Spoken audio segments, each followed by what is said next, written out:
Hello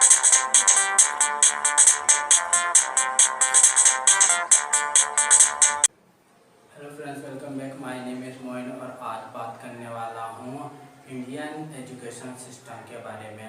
हमारा जो average student है आज नंबर के पीछे भाग रहा है, किसी भी तरह अच्छे नंबर आ जाए, छोटी जॉब मिल जाए, बस लाइट से थे।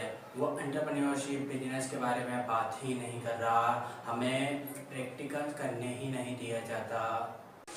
बड़े दुख के साथ बताने जा रहा हूँ, हमारे 12th का स्टूडेंट एक एप्लीकेशन नहीं लिख सकता, बैंक में छोटा सा प्रोसेस नहीं कर सकता, एक लेटर तक भी वो पोस्ट नहीं कर सकता, क्योंकि हमें प्रैक्टिकल करने ही नहीं दिया जाता।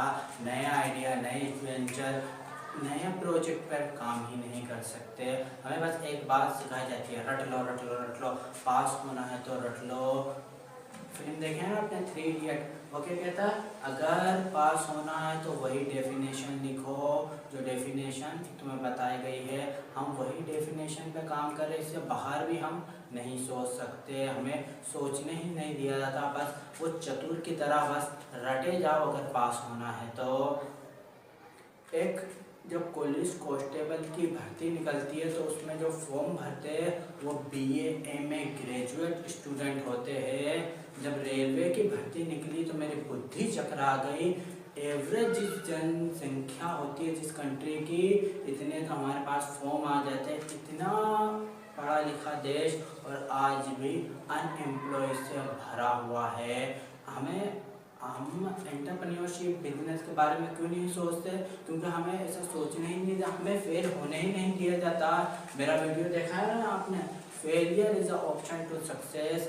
हमें सिखाया जाता है पास होना है, इतना डिप्रेशन कर दिया गया। अगर 2% भी कमाते हैं ना, बच्चा खुद ही सुसाइड कर लेता है, कहने की जरूरत नहीं पड़ती। हमें फेल होने ही नहीं दिया जाता। बिल गेट्स को देखा है आपने? बिल गेट्स कॉलेज से ड्रॉप आउट थे, फिर भी उन्होंने माइक्रोसॉफ्ट बना डाला।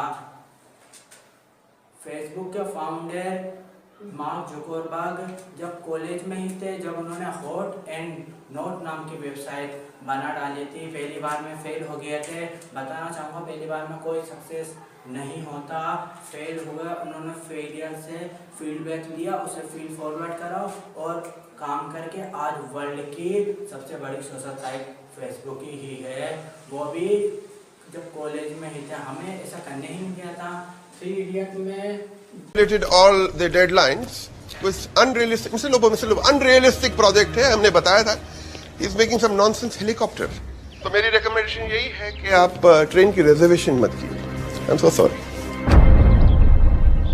So I'm this close, sir. Is your project ready? Project को वेरीफाई ही नहीं करते, उनको अनयूजलेबल बदला दिया जाता है।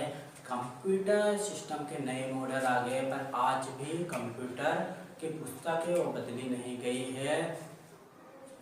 हमारा जो विद्यार्थी है, जो जिस रिसर्च कर रहा है जिस कंप्यूटर पे, वो कंप्यूटर भी 10 साल पुराना है।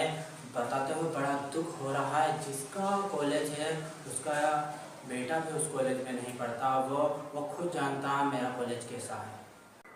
यह हमारे शहर की बात है। गांव और छोटे छोटे कस्बों में हालत और बुरी है। जो टीचर बच्चों को इंग्लिश पढ़ा रहा है उसे हिंदी भी नहीं आती।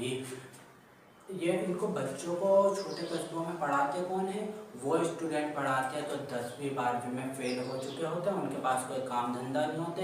ये जो जाते हैं कहते हैं कोई काम धंधा नहीं है, थोड़ा बच्चों को पढ़ा लो, पैसे मिलेंगे, और वो बच्चों को पढ़ाने आ जाते हैं। बच्चों का फ्यूचर ऐसे बंदों के हाथ में है।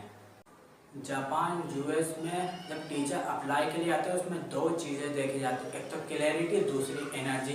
टीचर कितना सिखाने पे जोर दे रहा है, कितना उत्साह है वो। हमारे यहाँ अप्लाई के लिए इसका 2% ज़्यादा है, इसको 2% ज़्यादा, इसको ले लो। हमारा देश तब आगे नहीं बढ़ेगा जब हमारे पास बड़ी बड़ी मिसाइल होगी, बड़ी आर्मी होगी। हमारा खुद का ग्रोथ करना हमारे देश को ग्रोथ करेगा। जब तक हमारा एजुकेशन सिस्टम नहीं अच्छा होगा, हम ग्रोथ नहीं कर सकते।